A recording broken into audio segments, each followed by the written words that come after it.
मेरा नाम मनीषा है और मैं अभी वर्तमान में लखनऊ में एडिशनल डीसीपी सेंट्रल के पद पर तैनात हूँ। और मैं वर्ष 2001 बैच में पुलिस ऑफिसर उत्तर प्रदेश सेवा में चयनित हुई हूँ। और मेरी एजुकेशनल क्वालिफ़िकेशन मैंने एमएससी इलाहाबाद यूनिवर्सिटी से की है और MTech Indian School of Mines में से किया है। और वर्ष 2004 से मैं पुलिस सेवा में हूँ। जी, तो जैसे कि चाइल्ड अब्यूज़ की अगर हम बात करें, तो यूपी में देखा गया है कि 2020 का अगर हम डेटा ले लें, तो लगभग 6000 कुछ केसेज़ दर्ज किए गए हैं। तो अगर आप कुछ बता सकें कि लखनऊ में इस वक़्त चाइल्ड अब्यूज़ के किस तरीके के केसेज़ और कितने आ रहे हैं? कुछ एक राउंड ऑफ फिगर? देखिए, जैसा कि हम सभी जानते हैं कि हमारी जो सोसाइटी में जो बच्चे हैं, चाहे वो मेल हो या फीमेल हैं, वो भी सेक्सुअल जो असॉल्ट है उनके साथ भी होता है। और कई बार ऐसी भी घटनाएँ होती हैं कि जो हमारे आस-पड़ोस के लोग हैं, जो जानने वाले हैं, वो ही ज़्यादातर बच्चों के साथ इस प्रकार की घटनाएँ करते हैं। तो यहाँ पर भी लखनऊ में भी जो केस हैं वो काफ़ी संख्या में जैसे कि जो भी होते हैं, अब लोग इसको रिपोर्ट करते हैं। और उसको इन्वेस्टिगेट करने का, अगर कोई बच्चे हैं उनके साथ इस प्रकार की कोई घटना होती है, तो हम लोगों का डील करने का तरीका थोड़ा-सा डिफरेंट होता है बाकी केसेस का, जो कि जिसमें कि विक्टिम जो हैं वो मेजर होते हैं। मैम, क्या आप हमें बता सकती हैं कि मेजरली केसेज़ जैसे ज़्यादातर हमने पढ़े हैं, वो लड़कियों के आते हैं। क्या इसमें लड़कों की संख्या जो लड़कों के साथ भी चाइल्ड अब्यूज़ होता है, तो इसका कुछ आँकड़ा क्या आप हमें बता सकती हैं कि उसके मुकाबले कितने केसेज़ लड़कों के आते हैं?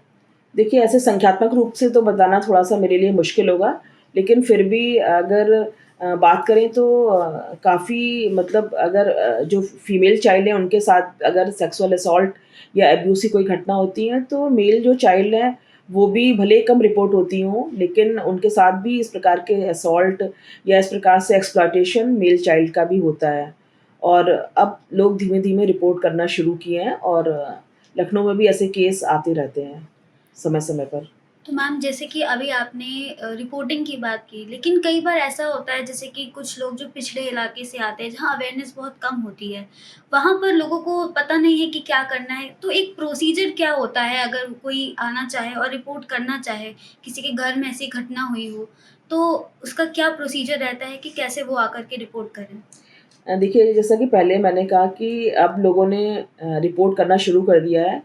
ज़्यादातर घटनाओं के पीछे जो आस-पास के लोग होते हैं, या तो फैमिली मेंबर होते हैं या नियरेस्ट जो नेबर होते हैं, वो सब इस घटना के पीछे ज़्यादातर जो हैं एक्यूज़्ड वही होते हैं।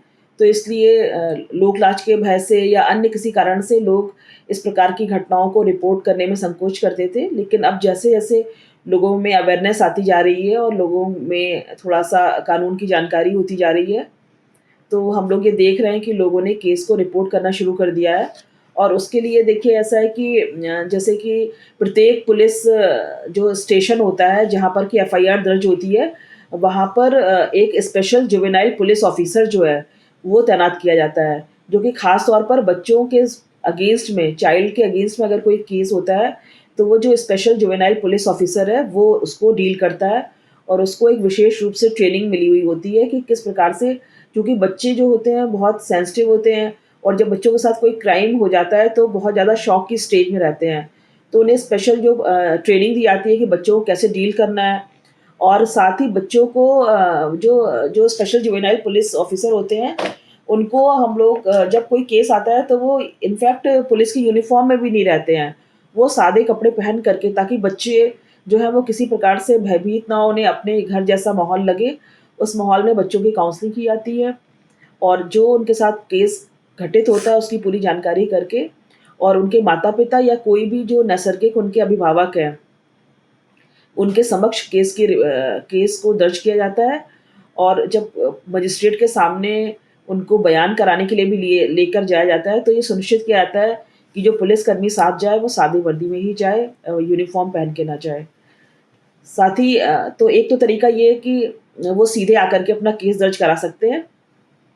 बाकी 1098 एक चाइल्ड हेल्पलाइन है, जो भी सुचारू रूप से चल रही है, वहाँ पर भी फ़ोन करके अपनी कॉल को दर्ज करा सकते हैं।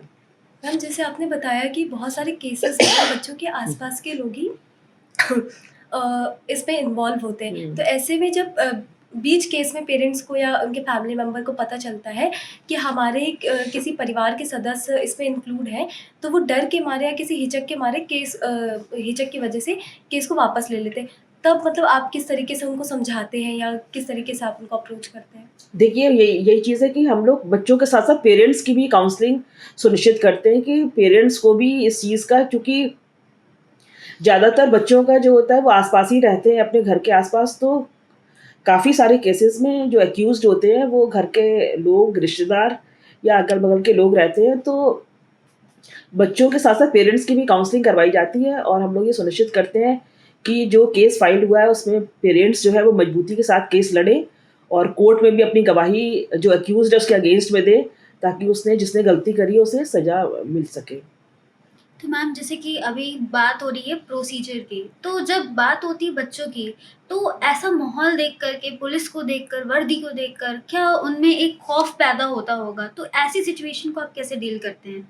इसीलिए मैंने बताया कि बच्चों के लिए, चूँकि बच्चे बहुत सेंसिटिव होते हैं, बहुत इमोशनल होते हैं, तो इस प्रकार के जब केस होते हैं तो पेरेंट्स की भी काउंसलिंग की जाती है, बच्चों की भी काउंसलिंग की जाती है और बच्चों के लिए पुलिस थानों में भी एक स्पेशल रूम बनाया जाता है, स्पेशल जुवेनाइल पुलिस ऑफिसर रहते हैं, जो कि बिल्कुल एज़ ए गार्डियन उन्हें बच्चों को ट्रीट करते हैं और उन्हें ये चीज़ का भरोसा दिलाते हैं कि आपके साथ जो घटना हुई है, उसमें आपका कहीं से कोई दोष नहीं है, ताकि बच्चों के अंदर कोई एक शॉक ना लगे, बच्चे किसी प्रकार के ट्रॉमेटाइज़ ना होने पाएँ। तो हम सभी लोग ये सुनिश्चित करते हैं कि बच्चे के साथ अगर एक बार कोई घटना हुई तो फर्दर उसको किसी भी प्रकार के ट्रॉमा से ना गुज़रना पड़े। ओके। मैम जैसे हमने अभी सुना कि अभी यूनिवर्सल लॉज़ बनाए गए हैं कि उसमें कोई भी जो भी एक्यूज़्ड पर्सन होता है, वो चाहे मेल हो चाहे फीमेल हो, उसके लिए बराबर लॉज़ का प्रावधान है। तो क्या इनको लेकर के कोई नया एक्ट भी बनाया गया है जो कि चाइल्ड अब्यूज़ एंड सेफ्टी से रिलेटेड हो?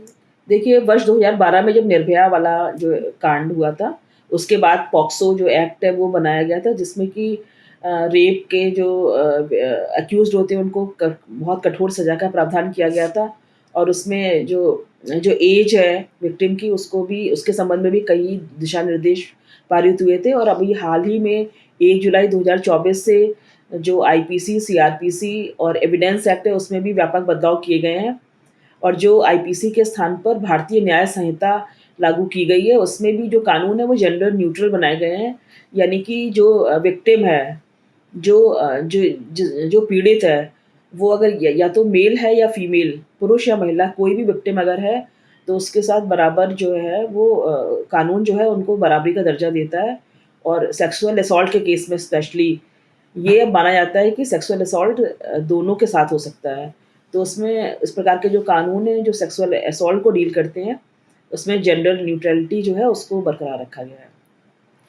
तो मैम जैसे कि अभी हमने ये एक्ट्स की बात करी और इनकी बात करी, तो अब जैसे पॉक्सो एक्ट है, तो उसमें सेक्सुअल बेसिकली जो है, बट अगर हम बच्चों की बात करें तो खाली चाइल्ड अब्यूज़ में सिर्फ सेक्सुअल नहीं आता है, बहुत सारी चीज़ें भी आती हैं, जैसे घर में हिंसा हो रही है, मेंटल अब्यूज़ हो रहा है उनके साथ, बुलिंग हो रही है, इनको कैसे टारगेट किया जाता है? देखिए, वही चीज़ है कि जो सेक्सुअल असॉल्ट है वो एक्सट्रीम केस है, बाकी शुरुआत तो फिज़िकल, मेंटल या किसी को इमोशनली भी टॉर्चर किया जा सकता है। तो जब से कोविड के बाद से जब लोग बच्चे जो हैं वो इंटरनेट का बहुत ज़्यादा यूज़ करने लगे, तो हम देखते हैं कि ना केवल बुलिंग सामने होती है, बल्कि ना केवल बुलिंग सामने होती है, बल्कि फ़ोन के माध्यम से इंटरनेट पे भी काफ़ी ऐसे केसेस रिपोर्ट होते हैं जिसमें कि साइबर बुलिंग भी होती है। तो उसके लिए हम लोगों को बच्चों को यही सिखाना चाहिए कि हमें किसी भी प्रकार की जैसे कि बॉडी शेमिंग नहीं करना चाहिए किसी की भी और अगर कोई किसी को बार-बार स्टॉक कर रहा है, तो ये भी एक ऑफ़ेंस है। ये नहीं सोचें कि हमें अगर कोई पसंद है, तो हम उसको बार-बार मैसेज कर रहे हैं या हम उसे बार-बार कोई किसी प्रकार की कोई फ़ोटो भेज रहे हैं। तो अगर ये सब चीज़ भी एक क्राइम की श्रेणी में आता है। तो हमें बच्चों को ये चीज़ सिखाना चाहिए प्लस अगर हम फ़ोन का इस्तेमाल कर रहे हैं या हम आस-पास कैसे हमें अपने आप को प्रेज़ेंट करना चाहिए और हमें कैसे अपने प्रेज़ेंस ऑफ माइंड का यूज़ करके क्राइम अगर हमारे साथ कोई होने वाला है तो उसको रोकने की कोशिश करना चाहिए। मैम क्या जैसे आजकल का इंटरनेट का दौर है, तो क्या इंटरनेट की वजह से केसेस की संख्या बढ़ी है या इंटरनेट एक रीज़न है केसेस के बढ़ने का? देखिए इंटरनेट के माध्यम से जैसा कि हम सभी जानते हैं कि उसमें फिर जो बैरियर है डिस्टेंस का वो ख़त्म हो जाता है। कोई व्यक्ति अगर लखनऊ में बैठा है तो वो पूरी दुनिया में क्या चीज़ें चल रही हैं उससे उसका एक्सपोज़र हो जाता है। तो निश्चित रूप से जब से घर-घर में नेट का चलन बढ़ा है, तो क्राइम भी बच्चों के साथ या किसी के साथ भी उसमें बहुत ज़्यादा इसमें भी इज़ाफ़ा हुआ है। तो इस सेम तरीके से बच्चों के साथ भी क्राइम होता है। कई बार बच्चे फ़ोन एक्सेस कर रहे हैं और फिर ऐसे लोगों से दोस्ती कर लेते हैं या इस प्रकार के टास्किंग में पड़ जाते हैं जिसमें उनको गलत तरीके से चीज़ें करने के लिए उकसाया जाता है। तो निश्चित रूप से अगर इंटरनेट का यूज़ होता है, तो बच्चे जो हैं उनके एज़ ए विक्टिम क्राइम होने की प्रोबेबिलिटी जो है वो बढ़ जाती है। मैम जैसे कि अभी हमने ये बात की कि किस तरीके से ऑनलाइन जो है बच्चों पे केसेस आते हैं और एटसेट्रा। लेकिन अगर हम बात करें पेरेंट्स की, तो अगर कोई बच्चा इस तरीके की चीज़ें से गुज़र रहा है, तो वो आइडेंटिफ़ाई करना थोड़ा मुश्किल होता है क्योंकि बच्चे शायद हिचक जाते हैं बात करने में, वो डर जाते हैं।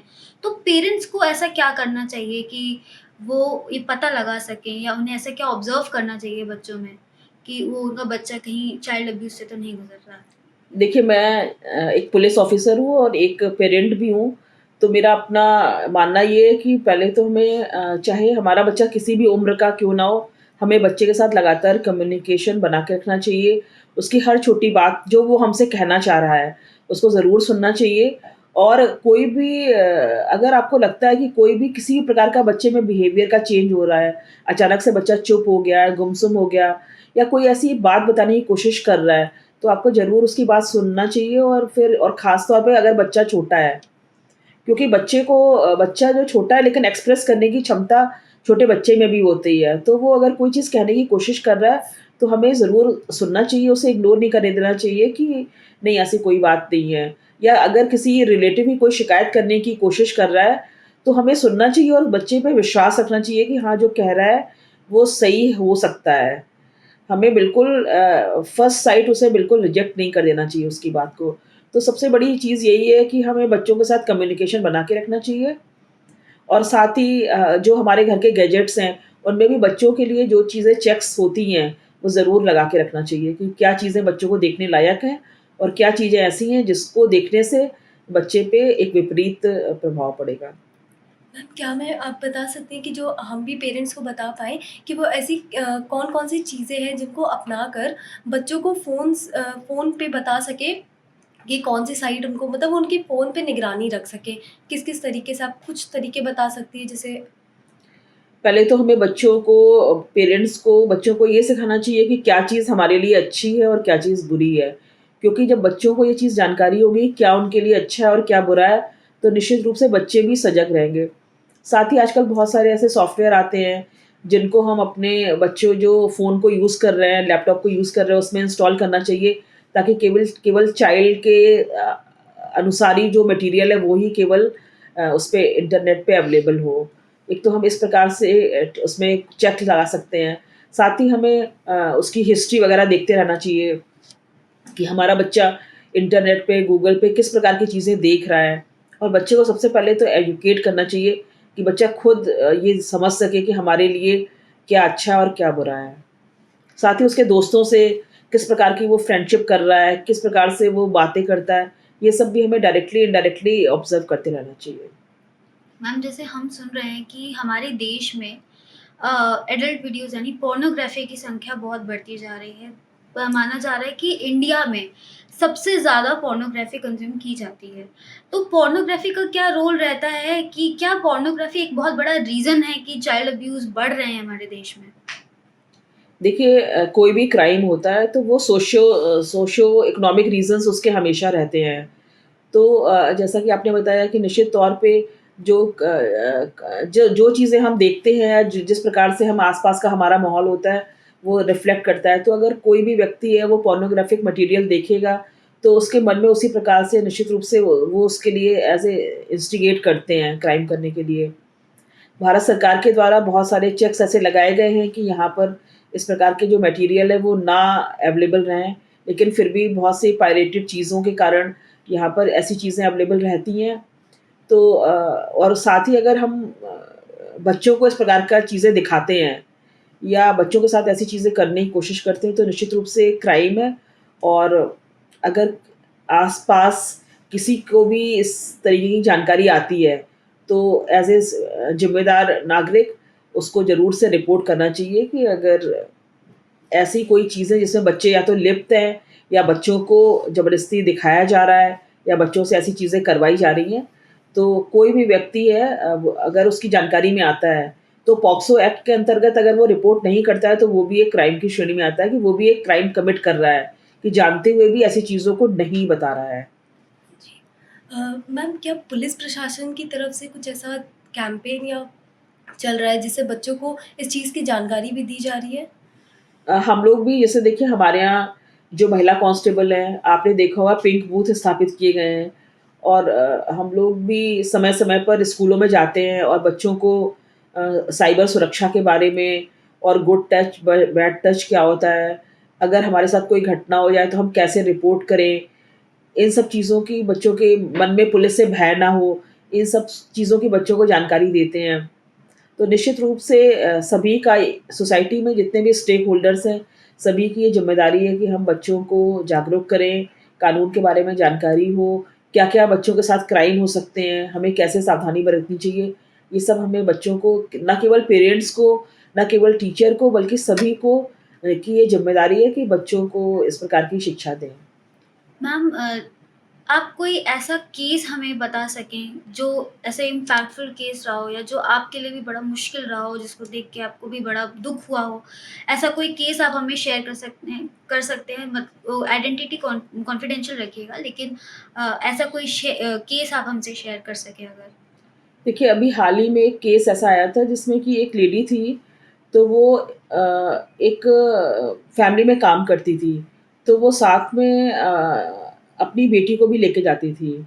तो उसमें एक अभी रिपोर्ट हुआ है पुलिस स्टेशन में केस जिसमें कि जो ओनर थे वो एजेड थे, तो कब कई बार वो रिक्वेस्ट करते थे उनकी बेटी कि हमारा ये काम कर दो, छोटी बेटी से भी। तो उसकी माँ जैसे बिज़ी हो जाती थी किसी काम के करने के लिए, तो फिर वो उस लड़की को छोटी जो उसकी बेटी थी 12-13 साल की उसको एक्सप्लॉइट करने की कोशिश करते थे। और वो जो लड़की थी, वो जब अपनी माँ से कहने की कोशिश करती थी, तो वो इसको बिल्कुल इग्नोर कर देती थी, क्योंकि एक तो उसको ये लगता था कि हम यहाँ पर काम कर रहे हैं, हमको अच्छे पैसे मिल रहे हैं, तो अगर हम इस प्रकार की कोई बात करेंगे तो फिर हो सकता है मेरी नौकरी भी चली जाए। फिर बाद में जब एक बार वही चीज़ है कि जब शुरू में उन्होंने इग्नोर किया, बाद में एक बार जो जो मालिक थे, उन्होंने गलत काम करने की कोशिश करी इस छोटी के बच्ची के साथ, इस छीना-झपटी में उसके चोट भी लग गई। और फिर इसके बाद वो भाग कर के आई और फिर उसने फिर माँ को पूरी बात बताई। तब माँ को समझ में आया कि हाँ, इस तरीके की जो घटना है या जो बात है ये बच्ची हमें बताने की कोशिश कर रही थी, वो बिल्कुल सही थी। फिर माँ-बेटी दोनों पुलिस स्टेशन आए और जो मालिक थे जिनके यहाँ काम कर रही थी, उनके विरुद्ध एफआईआर दर्ज हुई और फिर उनको जेल भेजा गया। मैं मतलब ये पूरा केस इस तरीके से था कि उस बच्ची के साथ जो उसकी माँ के जहाँ पे वो काम करती थी, तो वहाँ के मालिक ने उनके साथ ऐसा किया। एक्सप्लॉइटेशन करने की जी, कोशिश जी। कर रहे थे वो लगातार, लेकिन चूँकि जो नौकरानी थी, जो उनके यहाँ काम कर रही थी, वो उसकी बेटी ने बताने की कोशिश भी करी, लेकिन शुरू में उसने इग्नोर किया, लेकिन बाद में जब उन्होंने वाक़ई में और बड़ी घटना करने की कोशिश करी और इस छीना-झपटी में उसकी बेटी के चोट भी लग गई, तब जाकर के उसने पुलिस में ये केस रिपोर्ट किया। मैम एट द एंड आप एक क्या मैसेज देना चाहेंगी जो भी लोग इस वीडियो को शायद देखेंगे, उन लोगों को, पेरेंट्स को, बच्चों को एट द एंड आप क्या मैसेज देना चाहेंगे कि चाइल्ड अब्यूज़ से कैसे बचना चाहिए और एट द एंड आप कुछ देखिए मैं यही कहना चाहूँगी पेरेंट्स को कि हमें अपने घर में जो भी हमारे बच्चे हैं, चाहे वो मेल चाइल्ड हो या फीमेल चाइल्ड हो, सभी को ज़रूर बताना चाहिए कि किसी भी प्रकार से उनका क्या चीज़ें जो हैं, जो उन्हें अच्छी नहीं लगनी चाहिए और क्या चीज़ें हैं, जो उन्हें अच्छी लगनी चाहिए। यानी कि शुरू से ही उन्हें गुड टच, बैड टच की जानकारी देना चाहिए। साथ ही अगर कोई चीज़ उनके साथ गलत होती है, तो वो तुरंत बिना झिझक अपने पेरेंट्स को बता सकें या अपने टीचर्स को बता सकें। इतना करेज जो है वो उनके अंदर ज़रूर इनकलकेट करना चाहिए। साथ ही अगर कभी बाय चांस कोई बच्चा बता रहा है, तो पेरेंट्स को उनकी बात सुनना चाहिए, इग्नोर नहीं करना चाहिए। बस मेरा यही मैसेज है सभी को कि और साथ ही अपने जैसे कि हम अपनी बेटी को हम जिस प्रकार से बताते हैं, जिस प्रकार की शिक्षा देते हैं, बिल्कुल उसी प्रकार का व्यवहार हमें अपने बेटों के साथ भी करना चाहिए। उन्हें भी महिलाओं के प्रति सम्मान जो वो डिज़र्व करती हैं, उसके बारे में बताना चाहिए। Thank you so much ma'am आपके टाइम के लिए, आपने हमें इतना प्रेशियस वर्क दिया अपना। तो we really thank you and appreciate you कि आपने हमें इतनी इम्पोर्टेंट जानकारियाँ भी दी। So thank you so much ma'am for your time. Thank you so much thank you ma'am. Ma'am. Thank you, and I wish all the best to all of you. Thank you ma'am.